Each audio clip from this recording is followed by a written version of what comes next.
Good morning guys, today is Monday. So ayan, nakita ko yung aking camera, low bat pala. So sinarge muna natin and so mag-aasikaso lang ako ng breakfast. Voice over tayo ngayon kasi napagod ako guys. Ayan, nagpapakulo ako. Nag-i-steam ako ng siomay. So dyan natin nilagay yung siomay dahil nga wala tayong steamer na matino. So ayan, mag-black coffee. Nagtitimpla lang ako ng kape. And then nalagyan natin ng fresh milk kasi may tira pa akong fresh milk.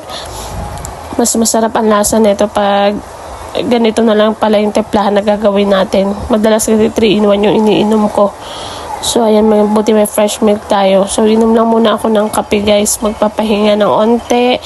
Kasi nakatulog ako niyan, kagigising ko lang. Medyo napagod tayo sa mga errands natin kahapon. Magmuni-muni muna tayo ngayong araw na to. Nag-iisip ako ng mga gagawin ko. Pero actually sa totoo lang, sobrang dami kong gagawin. Pero iniisip ko kung ano ang uunahin ko. Lulutuin na natin to guys, yung may marinade kong chicken. Tapos ifa-fried chicken ko para ulam namin ni Beb na tanghali. Ayan, fully charged na yung ating camera guys. Kaya nilipat ko na para doon na tayo mag-vlog sa camera. Kaya finifix ko siya. Ayan, okay na. So, lilipat na tayo dito sa ating camera. Dito na tayo mag-vlog ngayon. Ayan ako, guys. Ayan.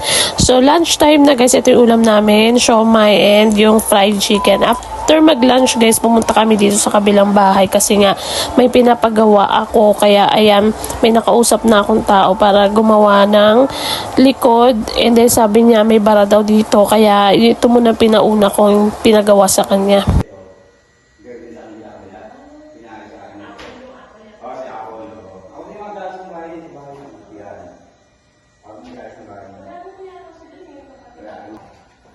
Okay naman po ito. May problema sa atin nyo. Ang problema nito yung nagkasaan ng tubig. Gawa ng puno na siya. Ako hindi, linisin talaga po yan, ma'am. Tapos, diretso mo. Tomorrow. Good morning guys. Yung itsura ko. Alis ako ngayon kasi today is Tuesday na pala guys. Kahapon wala yata akong vlog. Kasi ang dami kong naasikaso. So ngayon ay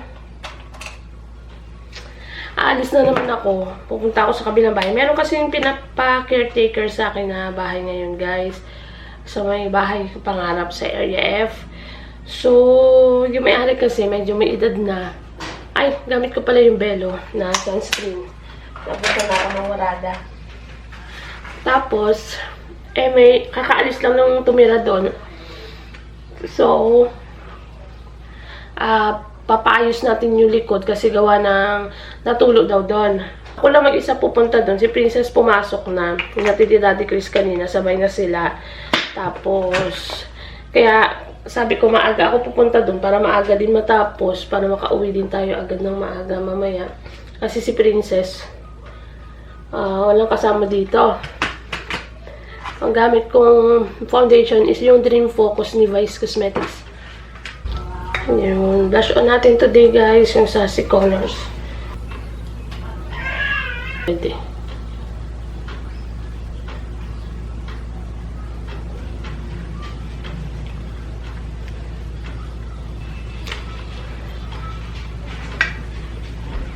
Kasi long lasting din to.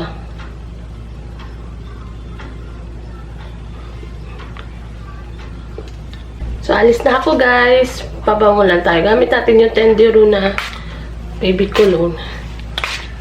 Mainit ngayon.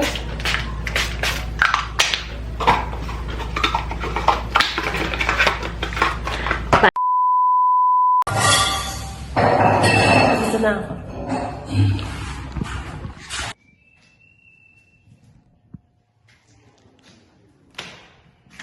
Okay.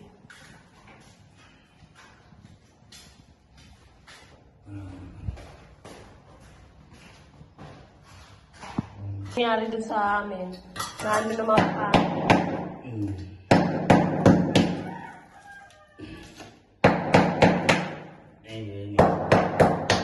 Napawalis.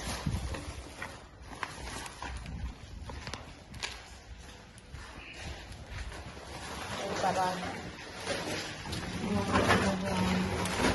Pwede na boto sa Malulupa.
sinimento, tapos pinalagyan ko ng strainer para in case lang na magkaroon ng tulo dito.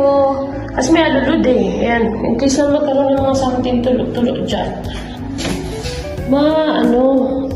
Makakapag sila ng tubig kasi wala talagang strainer dito.